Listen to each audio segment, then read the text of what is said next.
Hi friends, good evening. నేను ఇప్పుడు గోధుమ పిండితో బిస్కెట్లు చేస్తున్నాను. ఎలా చేస్తున్నానో చెప్తాను మీకు.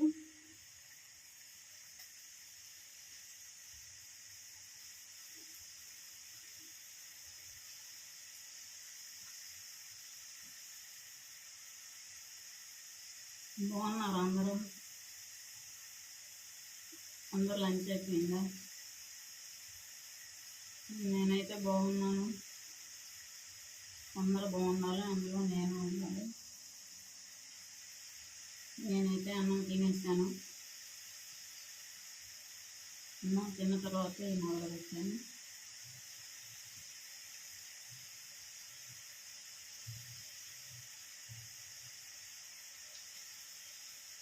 పిండి ఎలా కలుపుకోవాలో చెప్తాను.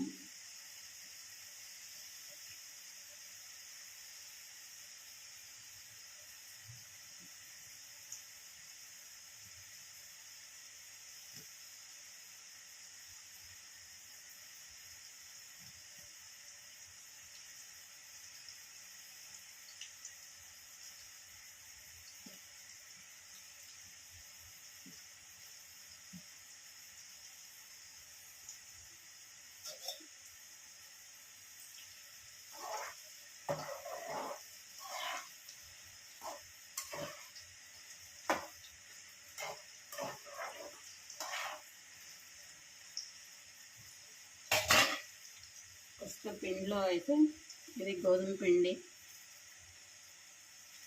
2 గ్లాసుల గోధుమ పిండి అయితే 1 గ్లాసు మైదా పిండి,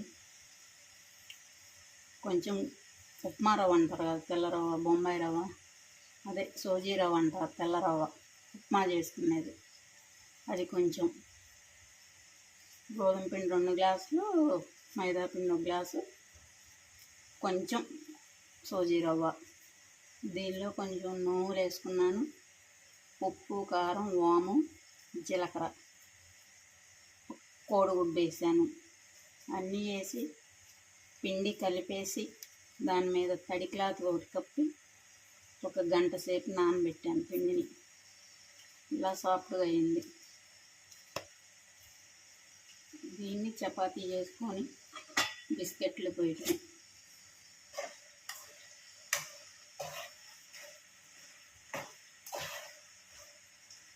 ఇది స్వీట్ కాదు, ఘాటే అన్నమాట. కారం వేసుకున్నాం కదా ఇందులో.